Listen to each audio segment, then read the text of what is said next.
ወደኋላ መለስ ብለን ሰባት ያለፉ የብልጽግና ሰኔዎችን ብንቆጥር እውነት እንደሚባለው ጠቅላይ ሚኒስተሩ በቤተ መንግስቱ ጠንቋይ ያስቀመጠም ይመስላል። ምክንያቱም ሁሌም የጠቅላዩ መንግስት በሰኔ ወር ጥቁር ደም ይገብራል፣ የንጹሃን ደም ያፈሳል። ይህ ሁሉ የሚሆነው ደግሞ ጦርነት በሌለበት ሁሉ መንግስታዊ የሞት ዜና አለ። በብልጽግና ሰኔዎች ታዋቂ ሰዎች፣ ባለስልጣኖች ተሰውተዋል። ታዲያ በዚህ ዝግጅታችን መነሻ የምናደርገው የለውጡ መንግስት የመጣበትን የመጀመሪያዋን ሰኔ ወር መነሻ አድርገን የሰኔ መንግስታዊ ሞቶችን ቆጥረን የምናቀርባቸው ይሆናል። አብራችሁን ቆዩ። ጠቅላዩ ገና ከመምጣቱ በመጀመሪያዋ ሰኔ ወር ነበር ስልጣኑን በደም ያቋደሰው። ለዛም ነው ፍላጎቱን እውነት ለማስመሰል ሲል ሰኔ 2016 ነበር ለድጋፍ የወጡ ደጋፊዎች ይበልጥ እንዲወዱትና ምን ያህል ተፈላጊ ቢሆን ነው ሊገሉት የሞከሩት በሚል ገዳዮችን አሰማራ። ቦምብ ወደቀ። እሱ ግን አልሞተም። የወደቀው ግን ከፊት ለፊቱ ነበር። እውነትም ያለው ተሳካለትና ያንድ ወቅት የጠቅላዩ እብድ ደጋፊዎች ተስፋችን ሊቀሙ ሲሉ እንባ ተራጩ። ሁሉም በየቤተ እምነቱ ስለቱን ከፈለ። ፍትህ ግን ገና በጧቱ በብልጽግና የስልጣን ዘመን አየር ላይ ቀረች። የ2010 ሰኔ እንዲህ አለፈች። የ2011 ደግሞ ወቅቷን ጠብቃ ግብሯን እየጠበቀች ነው። ጠቅላዩም ቀኗን ጠብቆ ጥቁር ደም ሊያቋድሳት የቀጣይ መስዋዕቱን አማራ ክልልን አድርጓል። አማራ ክልል በኢትዮጵያ ታሪክ የመጀመሪያ በሚባል ደረጃ ታይቶም ተሰምቶም የማይታወቅ ሁኔታ ሰኔ 15 አመሻሹን እርሰ መስተዳድሩን ጨምሮ በአንድ ጀንበር 4 ከፍተኛ አመራሯን አጣች። ይህም ሆኖ ግን የብልጽግና ደጋፊዎች አይናቸውና ልባቸው እንደታወረ ነው። ገዳዩን ጀነራል አሳምነው ጽጌን አድርገው መሪያችን ከደሙ ንጹህ ነው ሲሉ ጠቅላይ ሚኒስተሩን አቆለባበሱት። ውድ ብልጽግናውያን ያላችሁት ይሁን እንበልና እውነት እንደተባለው የጀነራል አሳምነው ጽጌ መፈንቅለ መንግስት ጀነራል ሰዓረን አብሮ የመግደል አቅም ኑሮት ይሆን አዲስ አበባ ድረስ የአገሪቱን ጠቅላይ ኢታማዦር ሹም በህይወት የነጠቀው? ይህን ጥያቄ የሚመልስ አንድም የብልጽግና ሹማምንት ይሁን ደጋፊ የለም። ምክንያቱም ጤነኞች ሁሉ አብደው በደም ነፍስ እየደገፉ ስለነበር የጠቅላዩ ጽድቅ እንጂ ኩነኔ አይታያቸውም። የ2011 ሰኔ እንዲህ አለፈች። ጠቅላዩ ሁለተኛዋን ሰኔ ወር እንዲደም ከገበረላት በኋላ ለሶስተኛዋ ሰኔ ወር ደግሞ ለመስዋዕት ሽርጉድ እያለ ነው። ያውኑ መስዋዕት ደግሞ በኦሮሚያ ክልል ነው። የኦሮሞ ህዝብ ታጋይና አንቂ ድምፃዊ ሃጫሉ ተረኛ ሆነ። ሃጫሉ መታገል የጀመረው ትላንት አልነበረም። ለወያኔ ራስ ምታት ከሆኑ የኦሮሞ መብት ተሟጋች መካከል ተጠቃሽ ነው።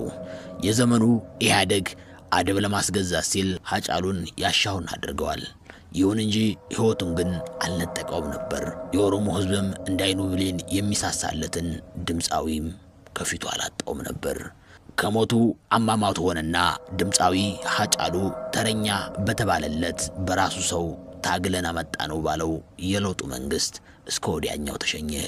ፍትህ እንዳጣም ቀረ። ብልጽግና ለሰኔ ወር መገበሩን ቀጥሏል። የሃጫሉን ጥቁር ደም ያፈሰሰው ሰኔ 22 2012 ነበር። ታዲያ ሃጫሉም ሚስቱ ባል አልባ፣ ልጆች አባት አልባ ሲቀሩ ዘላቂ ፍትህ እንባን የሚጠርግ ጥቁር ልብስ የሚያስወልቅ ፍትህ ሰጭ መንግስት ግን አልነበረም። የጠቅላዩ አራተኛዋ ሰኔ ግን እንዳለፉት ሰኔዎች አልጋ ባልጋ አልሆነችም። ጥቁር ደም የሚገብርለት የቤተ መንግስቱ ጠንቋይ ያኮረፈም ይመስላል። በተቃራኒው ውርዴት የሆነችበት በምን ተዋረደም ትሉ ይሆናል።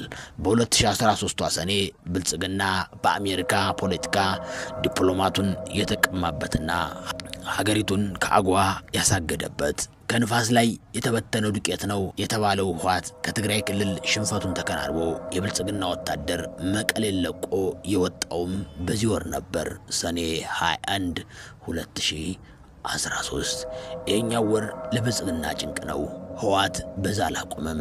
በትኛዋለው ከዚህ በኋላ ሽምቅ ነው፣ ከዚህ በኋላ ሽፍታ ነው ብሎ አማርኛውን እያጣጣመ በየፓርላማው ቢናገርም ያልሆነም ህወሓት በወራቶች ውስጥ ደብረ ብርሃን ደረሰ።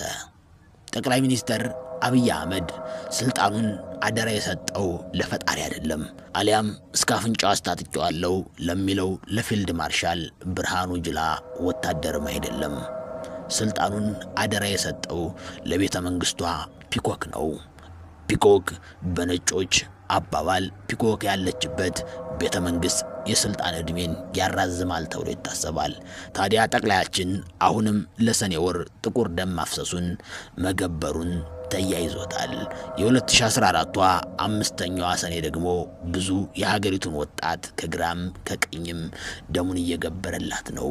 የጠቅላዩ ሰኔ ግን የፈለገችው በትግራይነቱ ዝምታን የመረጠውን፣ ሲሰሹ ያልሸሸውን፣ አገር ጥለው ሲሄዱ አገር ጥሎ ያልሄደውን፣ ሲፎክሩ ያልፎከረውን የድምፃዊ ዳዊት ነጋን በህመም ሰበብ ብልጽግና በሰኔ ወር ላይመለስ ከተሸኙ ኢትዮጵያውያን መካከል ሰኔ 6 2014 ድምፃዊ ዳዊት ነጋ ተጠቃሽ ነው። የብልጽግና ሰኔዎች እንዲቃኘ ናቸው። ነገሩ ግን በዚህ አላቆመም። የዚህ ቋል አባቶች የ2015ቱን ጨምሮ እስከ ትላንትናዋ ሰኔ ድረስ አባቶች ፍትህ አልባ ይሞታሉ፣ ፍትህ አልባም ይረሳሉ። ገና የአሟሟት ሚስጥራቸው ያልተፈታው የትናንትናው የአገኘው ተሻገር ግድያ ደግሞ እንቆቅልሹ አልተፈታም። ምክንያቱም ሄሊኮፕተሯን ሲያበራት የነበረው ፓይለት አይደለም ሞት ጉዳት ሳይደርስበት ተሳፋሪው ግን ከከባድ ቁስለኛ እስከ ሞት የዳረገ አደጋ ደረሰ ሲባል የዚህ እንቆቅልሽ ሚስጥሩ ሌላ ነው፣ ጊዜ የሚያወጣው ይሆናል። ሌላው ግርምት የፈጠረው ደግሞ የብልጽግና ሹመኞች ለወርቅ ቁርጠትም ይሁን ለራስ ምታት ከንቲባዋን ጨምሮ ለሕክምና ውጭ መሄድ አዲስ ነገር አይደለም።